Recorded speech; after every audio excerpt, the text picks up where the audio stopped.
Okay, you guys, this is like my third attempt at a video today. It's been a little bit of a rough day because my kitty passed away this morning and I keep struggling and I start crying, and anyway, we're going to try this one more time and then I'm going to give up. I wanted to talk about going off grid when you're a brand new beginner and what you should do and how you should do this, because I see all these questions all the time on social media. You know, how do I do this? What about that? How do I have my, air fryer was one yesterday that just about killed me. What about my gaming system? Blah, blah, blah. Going off grid is sacrifice. It's sacrifices at first, unless you have a ton of money to dump into it or are willing to go deep into debt, which is not why most of us do this. Most of us are doing this to get out of debt or to save money. And so, excuse my headlamp. I just realized I'm still wearing. So, you might have to give up some stuff. So I always tell people, going off grid is, start now, start immediately, start from home. So the easiest thing to do is sort of do a walkthrough of your home. I remember for me, the big thing was the kitchen. So everything in my kitchen was electric. Our stove was electric. Our oven was electric. We had blenders and mixers and coffee pots and espresso machine and a toaster and I could go on and on. I don't even remember. Just all the kitchen stuff, right? And it's all electric, right? So you have to go through and sort of look at all that stuff and say, first of all, how necessary is this? Oh, a microwave. That was the other thing that person asked about on social media yesterday. How do I have my air fryer, microwave, and game system? Like, what? You don't. You just don't. You can, if you have, the finances to do it, or like I said, you're willing to go into debt, you can do it. It's not that you can't, but if this person was talking about like a little tiny cabin, 10 by 20 or something, and, clearly this was a self-build. If you're starting early or simply looking back, what would I have done different 10 years ago? Looking back, I would not have tried to build this whole fancy solar system with panels on the roof, a charge controller, an inverter, all the wires, blah, blah, blah. First of all, we've had nothing but total shit luck. And batteries, of course, deep cycle batteries, right? Somebody stole our batteries. We've had nothing but terrible inverters, I think, that were junk from China or whatever, etc. So I wouldn't, now, knowing what I know, knowing now what I, whatever, had I known then what I know now, I would have done this different. And so the very thing that has really sort of taught me a lot just recently is following people who do the van life thing and the RV thing and etc. And the simplest thing to do is just buy a battery pack, right? Like a Blue Eddy or a Jackery or a Goal Zero. Those are sort of the big names, or you could buy a no-name brand knockoff version and put it in your home or your vehicle or wherever you're going to be, and then buy a portable solar panel or two or whatever and hook it to the battery pack. And that's it. And you can also charge these battery packs off your vehicle if your vehicle's running. Even if you're doing this in a house, you could do it like on your way to and from work. You can also get, what I'm doing right now is I have a generator, a little tiny 1,000-watt generator, which you would think wouldn't do much, but that sucker charges this battery pack, also runs my lights, runs my heater. It's not quite big enough to run my fridge, but on a 2,000-watt generator, I could also run my fridge. That's in the RV, not in the house. In the house, with a 1,000-watt generator, same. We were doing a TV, this little tiny battery pack, the one that's up behind me. We were doing, I'm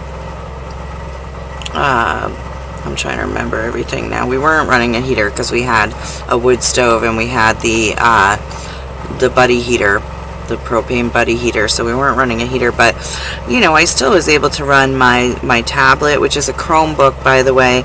And the reason I love Chromebooks for when you're off grid is they have incredibly long battery lives.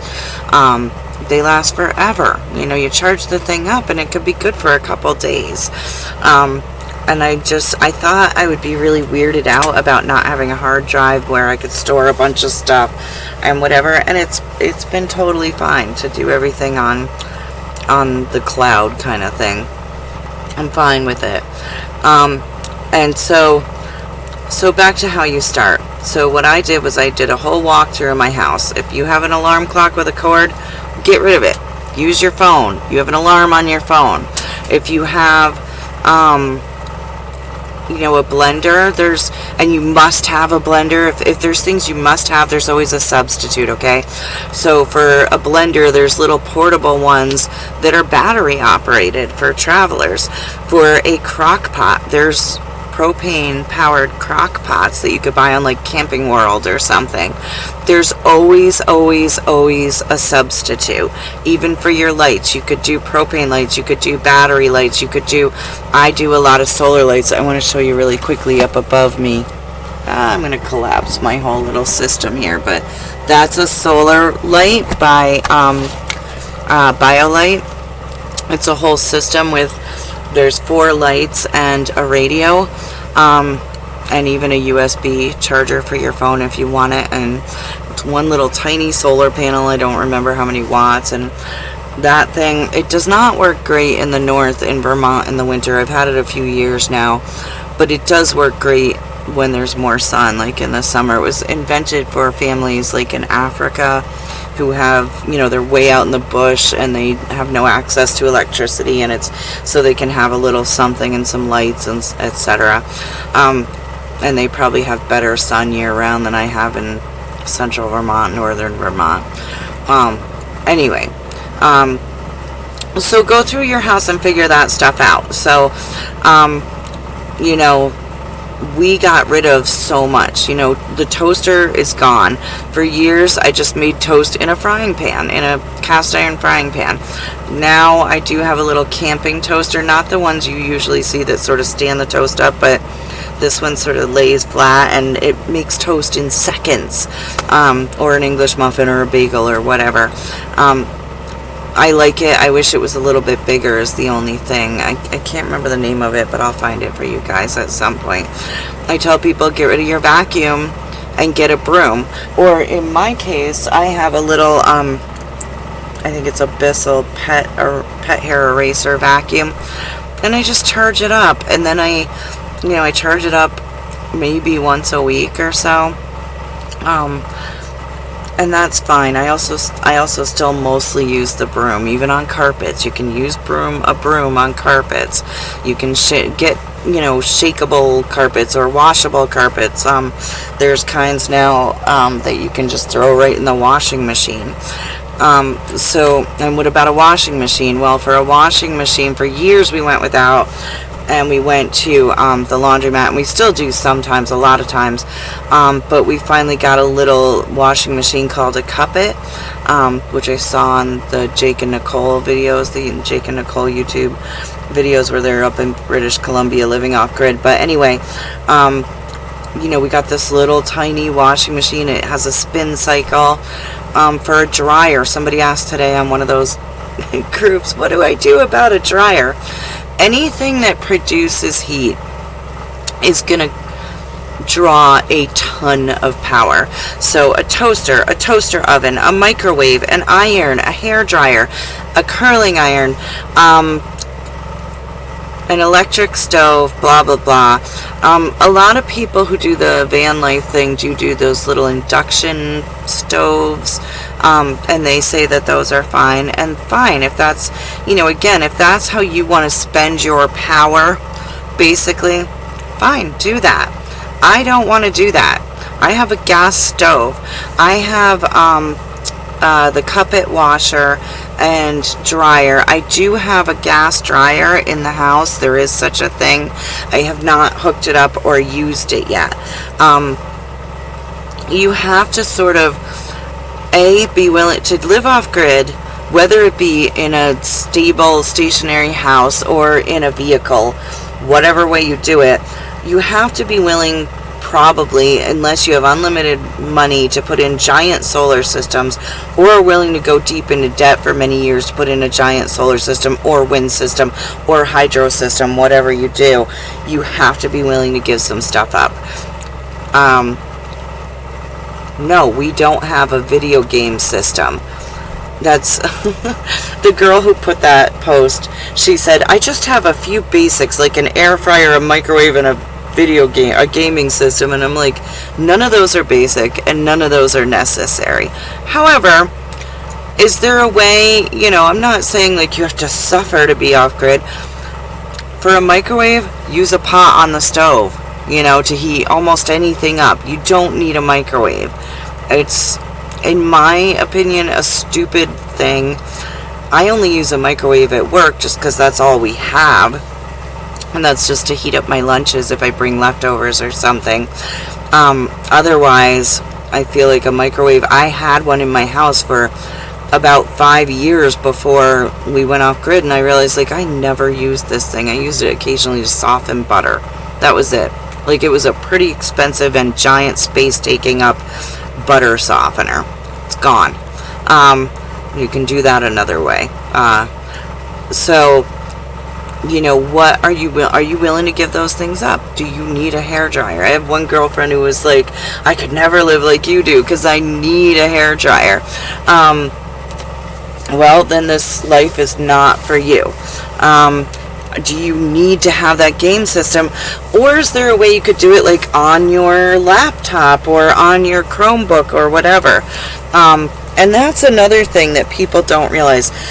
Living off grid is a huge, huge amount of time and work. You are not going to be sitting 3 to 5 to 6 to 7 hours a day on playing video games because you need to haul your water. You need to, I don't know, whatever. I always say living off grid is a lot of hauling. We haul in our water. We haul in our groceries. We haul in grain for the animals because we do have livestock. We haul out food and, or not food, garbage and laundry and etc. Like I said, we have the cuppet now, so okay, so maybe we don't have to haul out our laundry, but we still need to haul in water for the cuppet. We have to pour water into that machine. So go through your house. What can you get rid of for what? You can get rid of your broom and you can do a vacuum. You can get rid of your toaster and you can do it in a cast iron pan or do a little camping toaster. You can get rid of your blender and get like a hand chopper or just chop things with a knife. All these little modern conveniences, sure, they're nice, but they're not necessary. On the other hand, what are you not willing to give up? For me, I'm not willing to give up my computer. Ironically, now I want a TV, which is really funny because when we went off grid, we hadn't had TV, like cable or anything like that, or even an antenna for many, many years. We had DVDs, and for many of the first several years we lived off grid, I had 2 DVD players that had these incredible 5-hour batteries. I still have them, and that would be our entertainment. Like Caleb and I would sit and do movie night and do popcorn and soda and candy and whatever, and just like we were at the theater, and so that was it. But as time went on and I got older and I got some health issues and whatever, I wanted TV. I wanted a distraction from my own physical body and illnesses, and I wanted TV. So I now have a TV.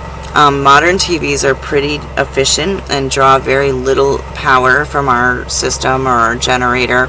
And we have an antenna that goes on the roof. I have one on the house and one on the RV, and they both take very little power, the TV and the antenna. I do have internet that I will stream things. But again, you can do all of that in a very efficient way. And some people, a lot of people that I know don't want TV and don't have it. And like I said, I didn't have a TV for, 10 years before we lived off grid, and probably 4 or 5 years after. Either way is fine, whatever you want to do, but then have some form of entertainment. You can't always be working. You need entertainment, whether it be books, music, whatever. You have to have games. I don't know. And so we did stuff like that. Like, okay, maybe let some of the video games go and get some board games, get some card games, play face-to-face games with your friends and family. Maybe play some games on your phone or your laptop that wouldn't draw as much energy as your gaming system. I don't really know much about gaming systems, but I can't imagine they draw a ton of energy. Like I said, the modern TVs don't, especially if you don't have a huge TV. So you need to, if you really want to go off grid, it is a commitment and it is sacrifice. So what can you give up? I gave up my crock pot. I gave up my hand mixer, but my electric mixer, but I got a little hand mixer that you turn like this, like they used to do. I'm certainly old enough to remember people doing that when I was young, you may not have a bread machine. You might have to make bread from scratch in your propane stove oven, etc. So if you don't get that stuff, if you don't understand that this is in a way going off grid, again, unless you invest a ton of money into a huge system, going off grid is going back to basics. And anything that draws power needs to be considered, thing by thing by thing, step by step by step. Go through your house and see what you can ditch. That might even include a lamp. Maybe there's a lamp in your room that, okay, I can get rid of this, but I can get a solar light. You can get solar lights on, even if you don't do the BioLight, which I love. You can get solar lights on Amazon, really nice ones, for $30. Again, let me show you. I hope that I can sort of show you. We have one hanging right there. Very nice. Excuse my damaged ceiling. That's a spring project that's going to get repaired. But very nice solar light. It's on one small panel. The panel's in my window. The thing is bright as hell. It lights up my whole kitchen. I love it. And that did charge all through the winter. Even in the winter, I always had light. And so I think it was maybe $30, $35 on Amazon. And it's pretty. It's attractive. It's not other than the ceiling that's damaged around it. But I hope you saw that, because I couldn't see when I was spinning the thing if it showed. But and you could see probably my TV, which is like a 32-inch TV or something in here, which in the RV looks huge. It's actually too big. I looked for a smaller one and I couldn't really find one I was happy with, because I wanted a certain type of smart TV. But yeah, it's huge for this space and it doesn't draw a bunch of power. Anyway, so you can get little solar chargers for your phone, little solar panels to charge your phone. You can get little solar panels to charge your laptops. And especially if you live in an environment not like where we are in the Great North, where it's freezing cold and 6 months of winter, what can you get as a substitute? So I would say if you're early in this thought process of, hey, I'm gonna go live off grid, one thing that I wish we had done, which we didn't have the opportunity to do, although we had sort of started, but because we had this sudden emergency of tropical storm taking our home away, start getting rid of anything electric. And or if you think it's something you must have, start looking into how you can replace it. So if you can't plug your phone into a wall, can you get a solar charger battery pack or something? If you can't flip a light switch, get a few headlamps. Those things add up. Once you get them all, they're expensive. Solar lights, solar radio, solar this and that, hand crank radio, etc. A generator. I recommend everybody have a generator. I don't care if you live off grid or not. Your power's going to go out at some point. We have an old, failing infrastructure in this country, and at some point, your power's going to go out, not only maybe for a day or a half a day, but it could be a week or two. I've experienced that a couple times in my life where it's been days and a week or two, or etc. You should always be prepared for that. Always. I don't care where you live, whatever. Look at what Texas went through 2 years ago with Snowmageddon in the winter. And so many of those people were not prepared. Yet, if you had, say, a gas stove without an electric start, or a wood stove, these are things they don't have down there because they never have weather like that down there. But the world is changing, the weather is changing, and no matter where you live, I feel like you should try to be prepared for any possibility, whether that be, extreme heat in somewhere that's never been hot, whether that be extreme cold, whether it be tornadoes, hurricanes, whatever. I lost my home in a tropical storm in Vermont. We're nowhere near an ocean. The storm came in here, what had been a hurricane, and just spun and spun and spun above our state. It was unheard of, unprecedented. It was what they call a 100-year storm. But then they also said this is no longer considered a 100-year storm.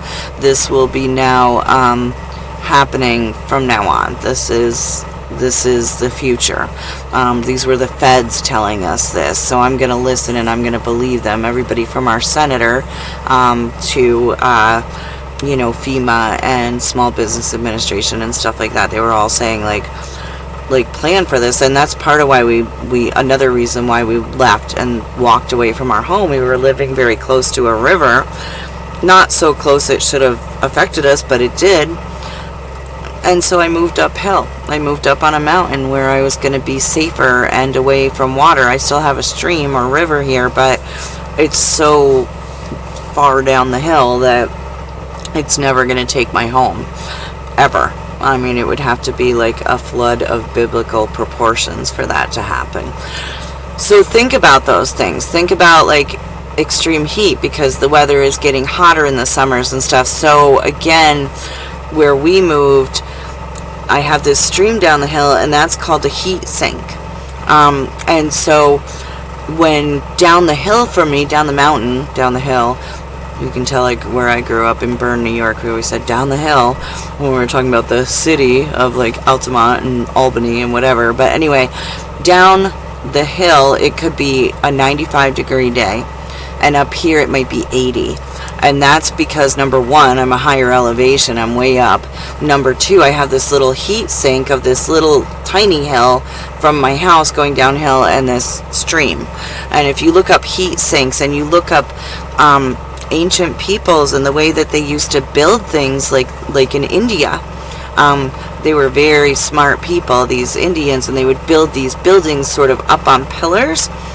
And there would be like sort of a pond or something built in underneath, and that was because that created what's called a heat sink. The heat would sort of sink, I guess, into this water, and the water kept, evaporating and kept the whole building cooler, and then the buildings would have these open, like, sort of archways and windows and whatever, and maybe lattice or something. And so there was also like a cross breeze. So we've got to look at the ancient peoples and what they did, because they knew what they were doing. We didn't have air conditioning until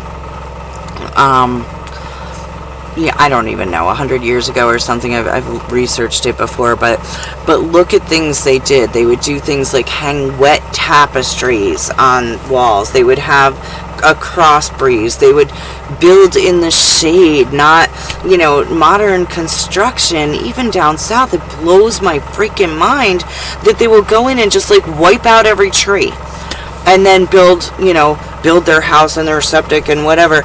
Okay, yeah, that might make it easier for the builders, but those trees are not going to regrow in the lifetime of the homeowners, generally speaking.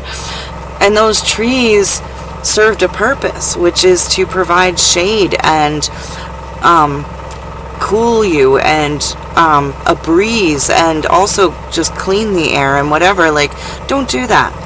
Don't go in. We've got to stop doing that as a society. We have got to stop wiping out the trees. I can't tell you how many people, when I moved here, I moved to the woods, and we very carefully took out the absolute minimum amount of trees as possible. And I can't tell you how many people said to me, I just go in there with a bulldozer and I just wipe that shit right out. Well, you know what?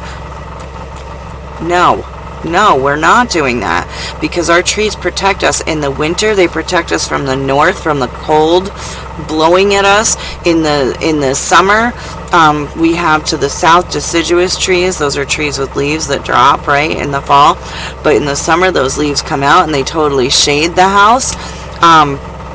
We did this, we thought about what we were doing.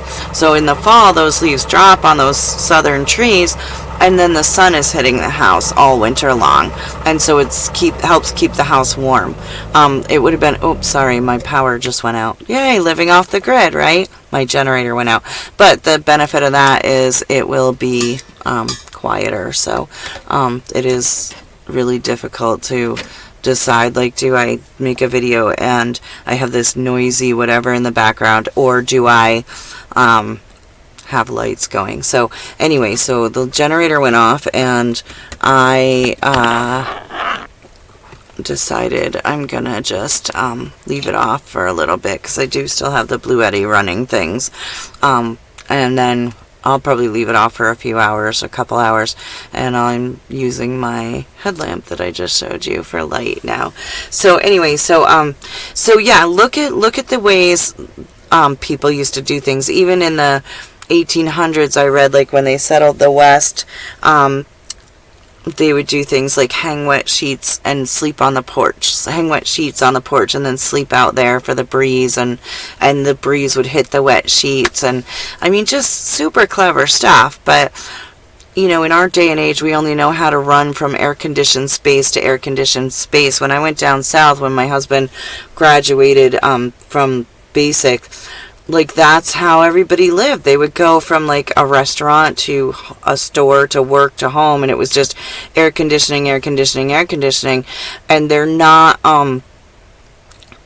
if you live in a place, whether it be the north, you know, here where it's freezing cold all the time, or the south where it's really hot a lot of the time, your body should be acclimated to it.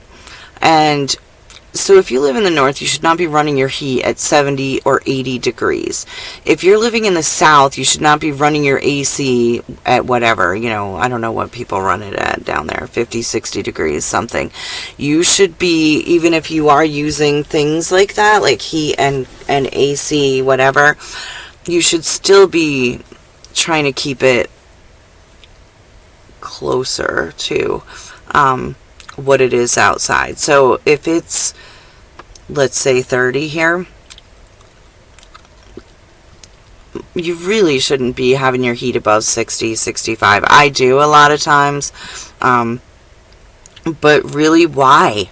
Why do you need to have it 70, 80 degrees? I mean, I've been in people's houses where it's 90 degrees in the winter, and I'm sweating, and you get, that makes you sick. To go from that to cold to whatever. No, you should try to be as adapted to your environment as possible. As our parents used to say, or whatever, put on a sweater, you know, put on some wool socks if it's cold. If it's hot out, you know, wear a sundress, whatever, you know, wear shorts, and try to be able to live in the environment you chose to live in.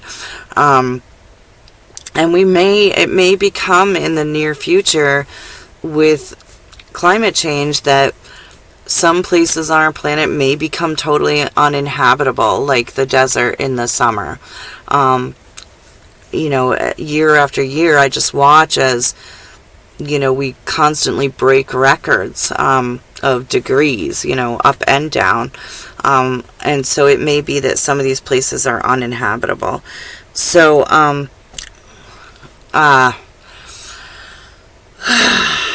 shouldn't have just checked my phone. It was about my kitty. So, anyway, good information out there. Yeah, there's a lot of good groups. There's a lot of bad information out there too. Really take your time. Really do your research. Never trust any information from any one source or one person, especially some self-proclaimed expert. I get a kick out of a lot of these guys on social media, YouTube, whatever, who claim to be survivalists. Oh, they're a survivalist. They know how to build a dugout shelter or whatever. Many of these people have never truly done this. If you have never truly lived off-grid, or that person has not, if they have never, like I have lived off-grid for 10 years, I can tell you things from my true living experience, not because I went out in the woods for a weekend and brought a bunch of people and taught them how to make a basket or taught them how to build a wiki up or whatever, which is great. It's great to have those skills, but it takes more. It takes more when there is no other choice. It's your only choice. It's your only way to live is to, oh my God, we have no insulation and it's winter and what do we do? Or, oh my God, it's the middle of winter and, our pipes are frozen and we don't have a toilet. What do we do? And so go back to the way you're living now. If you're not off grid yet, go through your house thing by thing by thing. What do you need? You need a shower. You need a toilet. You need a stove. You need a sink. You need or two. You need a heat source, or if you're in the south or warm climate, you need maybe a cooling source.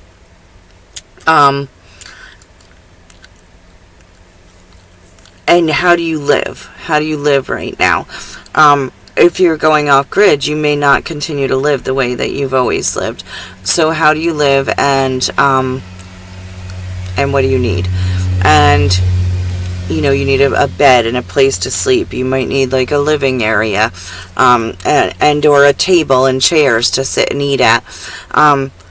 So again, go through your stuff and see what you need and what you can give up.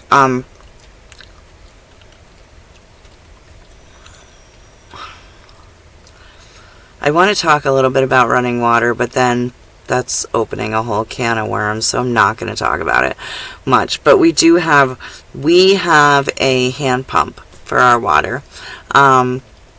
It's really difficult. It's very difficult, especially in the winter in Vermont, because I think this would be better in like a warmer climate. It doesn't freeze. We have a freeze-proof Bison hand pump.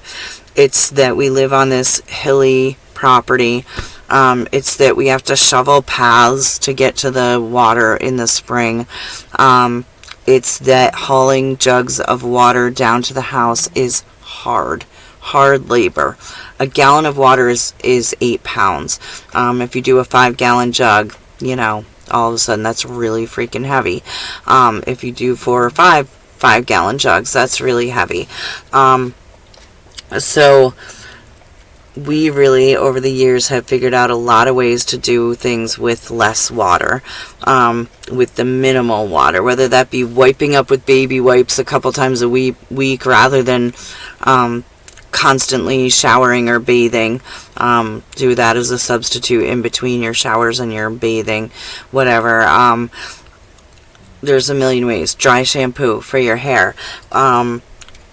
Composting toilets, doing your dishes with a spray bottle full of vinegar and water conserves a ton of water. This is also, conserving water is also something obviously people in the desert need to do. What about things like I know in some places people have outhouses. What about an outhouse somewhere where it's freezing cold? I saw the most clever thing in Alaska. They just take a piece of foam board insulation, cut it into the shape of a toilet seat, and suddenly they're not freezing.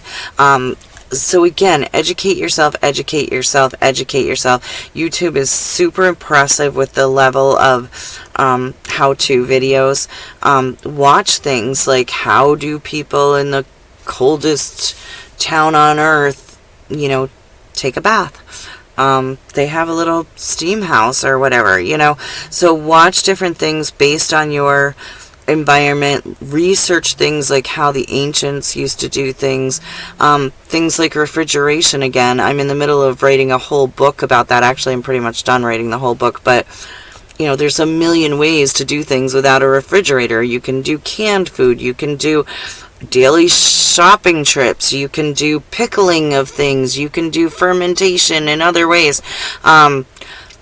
There are ways, people are like, you don't have a refrigerator? Oh my God. Like, as if people didn't live for thousands upon thousands of years without a refrigerator. Again, that's an invention that's only been around for a very short time. There are ways to do all of this. How to do a shower. You can hang a bottle, like a water jug or milk jug or something, in a tree and punch holes in the cap and make it into a shower if you want. You can buy a $10 solar shower at Walmart. You can buy a $40 little pump, a little hand pump at online on Amazon or whatever, and you can fill a tea kettle or two with water and do a bucket of water and wash your hair that way. There's ways to do everything. And for me, I like to have multiple ways. So like right now I have, for a shower, I have a spray bottle. Let me show you. Spray bottle. I see it even says for water. I fill it half up. It's always half full of cool water because I use that just to wash my hands and whatever all the time. But then if I want to take a shower, I can fill it the rest of the way with water from the tea kettle. Incredibly efficient. I can still take soap and wash all over and then rinse with that and then dry off with a towel and do all my regular things, whether it be shaving my legs or whatever. And then I have in my bathroom, I do have a solar shower bag in case I ever want to do an outside shower. Or I could even do it in there because my bathroom's a wet bath. Or I'd have the little pumps, and I did that for years and years and years. I had a camping shower with a heater attached, a propane heater. So that was what we did for years. We had a 15-gallon barrel, and we filled that barrel with water, and then we'd run it through the propane heater for a while to heat it up, and then we would use that portable shower pump, the electric one that runs on batteries, and that would be how we would shower. So again, I like multiple ways to do things. For clothes, for drying my clothes, I might have the spinner on the washer, I have the gas dryer, and I might have a clothesline that I know I can hang, or two that I know I can hang stuff on. So when you have multiple ways to do things, and if one of those ways breaks or whatever, it's a lot less stress. And so before you go off grid, if you're planning this, now's the time to think of those things. Now's the time to think of those ways. So maybe you're planning on just doing a clothesline for your clothes, but you live in a cold environment like Vermont. What are you going to do in January? Hang those clothes out and they freeze and whatever. You bring them back in and they're still wet. And, so can you hang a clothesline across your living room? Done it plenty of times, or across your bedroom or whatever. Or is it worth it for you in January and February just to run to the laundromat and dry your clothes or whatever? Having friends and family that are supportive is always a big help. What van lifers and RVers call mooch docking. You can go and mooch, can I use your tub or can I use your laundry or whatever? But don't get too used to that. The point of this lifestyle is to be super independent. And so, the more you do stuff like that, the less you're actually being independent. And so, different ways of doing things, multiple ways of doing things, and start super slow. And also, one other thing I'm going to tell you is when I started over 10 years ago, or about 10 years ago, it was over 10 years ago, a lot of stuff was cruddy and cheap and not that great. for example, like the little solar chargers for your phone. Nowadays, a lot of stuff has improved a lot, and so I would just strongly recommend that you read reviews on everything. I've bought so much stuff that was junk, whether it be like little solar chargers or solar lights or etc. And I hate to use batteries for the most part, but I do always have a few battery operated lights because in the end it's just worth it. I did do some solar rechargeable. I got some rechargeable batteries and a little solar charger battery box, which worked out pretty good, but it didn't. I wasn't the best at remembering always to charge those batteries and whatever, but again, there are ways to do everything. There are ways to do it all. There's, compared to 10 years ago when I started this, or 20, 30, 40 years ago when I know a lot of people started this off-grid thing, there's so much more out there now. And now, right now, with the price of gas and everything else, is the time. It's the time to look into this. Look into getting a battery pack for starters. My little Bluetti that I just got, it has like multiple plugs on it, I think 3 or 4. And then it has multiple USB ports and a 12-volt plug. And I can run different parts of that. So like right now I have it plugged in for the outlets, the regular 110 outlets. So like my TV and my CPAP machine are plugged into it, and then I turned that on, and then I turned on the part with the USB plug, so my phone is charging right now. But I don't have turned on the section with the 12 volt plug because I don't need it. But that seems to run anywhere from 4 to 6 hours, I think, once I have it fully charged off the generator. So I have the generator charging it. I'll run the generator once or twice a day right now. So gas is costing me less than $10 a day right now. I'll probably do that even less come summer because of course it's light until 7, 8, 9 at night. And then we don't need the heat obviously, so that's helpful too. So but yeah, like, start with those kinds of things. Like, those things are not cheap. Those battery packs, especially if you get a better one, that's, let's say you could watch a few hours of TV at night or something, or play on your computer. Really good quality battery packs are...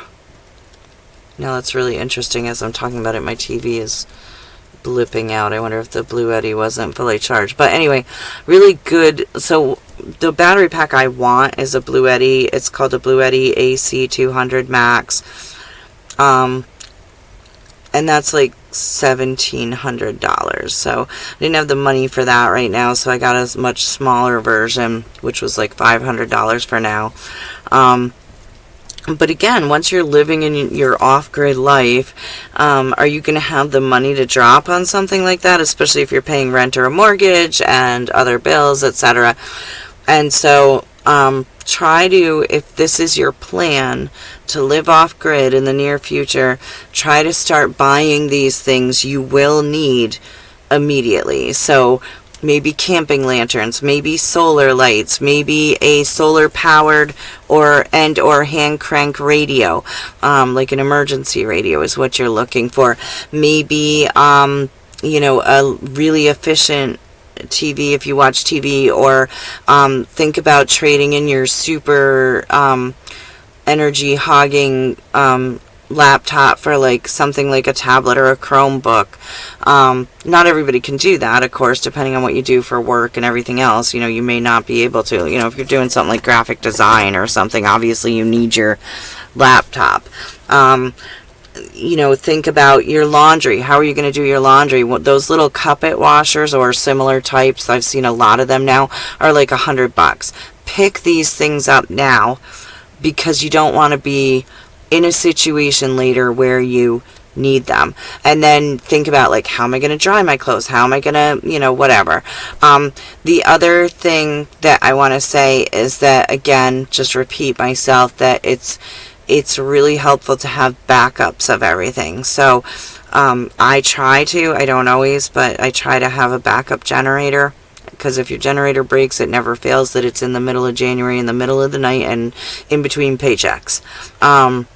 And so backup generator, a backup, right now, by the way, I'm using one of my old cars as a backup generator. It's a hybrid car, and it's super efficient. It's more efficient than any of the generators, and it worked great. Backup, maybe not a backup washing machine, but because that's something obviously that's not an emergency, but anything, backup heat. Oh my gosh, heat is so important. I have multiple backup systems for heat, everything from a little electric heater to a buddy heater. I have 2 buddy heaters, because in Vermont, your heat goes out, my little furnace goes out, that's life or death. And not just for me, but for my little critters. So again, that's something that you need to have backup of.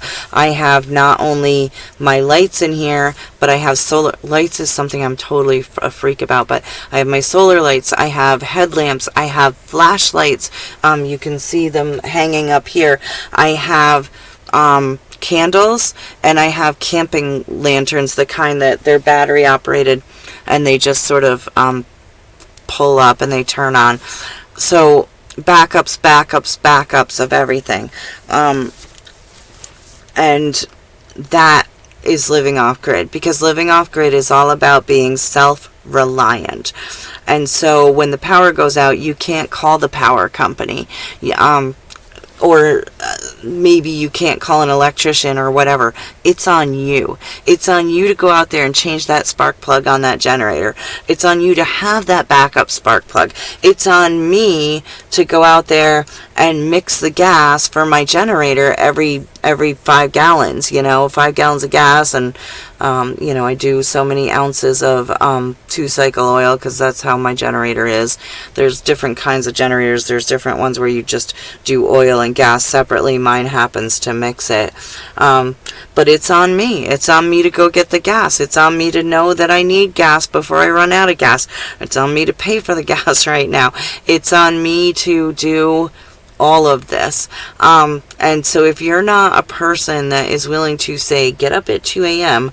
when it's minus 20 out and walk out your door and pour gas in your generator and turn it back on, you may not be a person that needs to live off grid.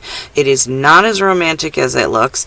It is not all Dick Proenneke. If you don't know who Dick Proenneke is, I mean, there's nobody like him. It is not going to be you're going into the woods with, he literally went into the woods with like a hammerhead and an axe head and a hatchet head and a saw blade, and built handles for all that stuff, and built a cabin and his whole life from scratch. Not a lot of people have that level of motivation and wherewithal. That man was amazing, and he was one of a kind. But again, I can guarantee you that there were trade-offs and sacrifices for that. Are you willing to empty a composting toilet? Are you willing to use a composting toilet? Again, you're talking hauling in your medium to mix with it. You're talking, how are you going to get rid of it? Are you going to put it in a garbage can? Are you going to put it in a compost pile, etc.? Is your town going to give you a hard time about that? In Vermont, they really want you to have a septic system. And the only people I know who can really get away, ironically, with composting toilets, etc., is the state, in like the state parks and stuff, and people who already had them years ago and they're grandfathered in, basically. Otherwise, the state of Vermont wants you to have a very expensive, generally, mound system, septic system, that you're going to invest a lot of money in. And then every place is different. Some places are way more open to things like gray water systems. Vermont is not at all. They spent many years cleaning up, people who had pipes running into the river, basically, rivers, and they are not about, having that start up again. Even if you can show them like a beautiful design where it's going to water your flower beds and your fruit trees and whatever, they don't care. do your research, do your research, do your research. Where I live, there are so many rules and regulations. Number one, you have to have a minimum of 5 acres of land to build.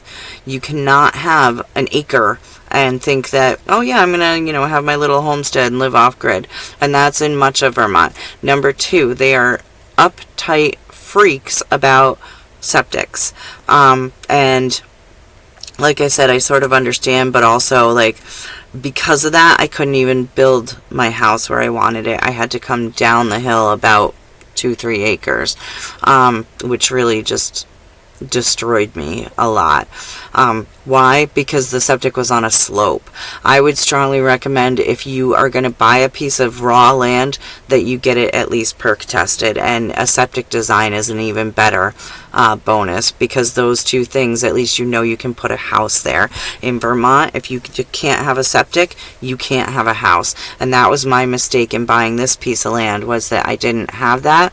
I didn't have it done. I didn't think it would be a problem, and it almost stopped us from building here, because there was such a slope that they said they couldn't do it. And then finally we found sort of a flatter spot on our property where they did allow us to do it, but it was like, oh my gosh, then you can only be so far from the road, and you can only be so far from the stream, and you can only be so far from blah blah blah. And so this whole place that we put in here just barely fit. It just barely fit in within all those regulations. 20 feet from the road, 20 feet. That's pretty huge. And then so many feet from the river, I don't remember what it was, that the septic had to be, and then so many feet that the building could be, and etc. So we just scrape by all those things by the skin of our teeth. And definitely building codes and whatever in Vermont are town by town. I know in other states they're county by county. You really want to look into all of that before you buy anything to build on. And definitely it's worth paying more money probably to buy something where somebody had a lot of that stuff done, like the septic design. So those are just sort of, the other thing I really like, I read a book a long time ago called Dirt Cheap Survival Retreat. This was early on. A few books helped me early on in our homesteading situation. That was one book, and one of the most important things I think he talked about was buy junk land, buy land that nobody wants. So I bought 6 acres, but it's on a slope and a hill. As I said, nobody wanted it. It was overgrown and then had been logged in some areas and whatever. It's not like a beautiful flat rolling pasture, but I saw potential in it. I saw that it was perfect for our chickens and for our goats, and which we wanted, and we could put the house in and etc. It's perfect for us. Not everybody would want this piece of land, and I understand why. A lot of people want a yard. Again, if you want a yard, maybe this isn't for you. But anyway, I liked his you could look at that book, and I think it's very cheap to buy the Kindle version. And then another one I bought was called Trailer Steading, all one word, Trailer Steading. And she talked about buying these old mobile homes. So I had this dream of building this beautiful cob house, which I still want someday, but or a log cabin or something. But we were in an emergency situation, and so she was talking about buying these old mobile homes for $1,000 or $2,000 that a lot of them were like gutted or had no windows or whatever. But you can buy all that stuff like from, say, Restore or something for cheap, which we did. You pull in these mobile homes, you can build onto them, you can build rooms or decks or even a roof and whatever. Again, for pretty affordable. They have a really good frame. They have a metal frame. The one I bought has a metal roof. It had a newly rebuilt furnace. And to me, that was like, everything else is like gravy, like cosmetics, or replacing a spot on the floor or something is not that big of a deal with a piece of plywood. And so those were two books that definitely helped me get started very early on. Regarding living off the grid, the stuff out there, the information is so much better now than it was years ago when I started. When I started, really nobody was doing this almost, and I had to refer back 30 years to the Back to the Landers. If you don't know, the Back to the Land movement was in the 70s, and a lot of people were doing this living off-grid thing. And anything earlier than that, many things earlier than that were just not available. Over the years, I've researched everything from like how to build a spring house, which is a natural refrigerator, by the way, for your food, how to build root cellars, etc. There's a great book called Root Cellaring by Story Publications, if that's something you're interested in. But you can literally spend years and years and years and years researching all this stuff and do. It is a commitment. It is a lifestyle. It is an investment of a lot of money and a lot of time. It is not, a lot of people think like, oh, I'm going to go live off grid and it's going to be free. No, you're still going to want your phone, and you're going to need a way to change it, or charge it, and you need to buy a solar charger for that. You still want lights, in your house. Well, how are you going to do that? You're going to need to buy that stuff. And so on and so forth. I strongly recommend that you find yourself an off-grid guru, somebody who's living this way. I had a pretty good buddy in Cabot that was living off-grid, and he gave me a lot of tips. He was very smart about it. He'd been doing it for years, gave me a lot of tips and advice. On the road I live on now, a lot of people, 4 or 5 houses at least, they're all off-grid, and we all do it differently in our own ways, but they have a lot of good ideas and tips. I mean, I've seen everything from people running things off a car, an old car, to running things off a ram pump and the river and hydropower.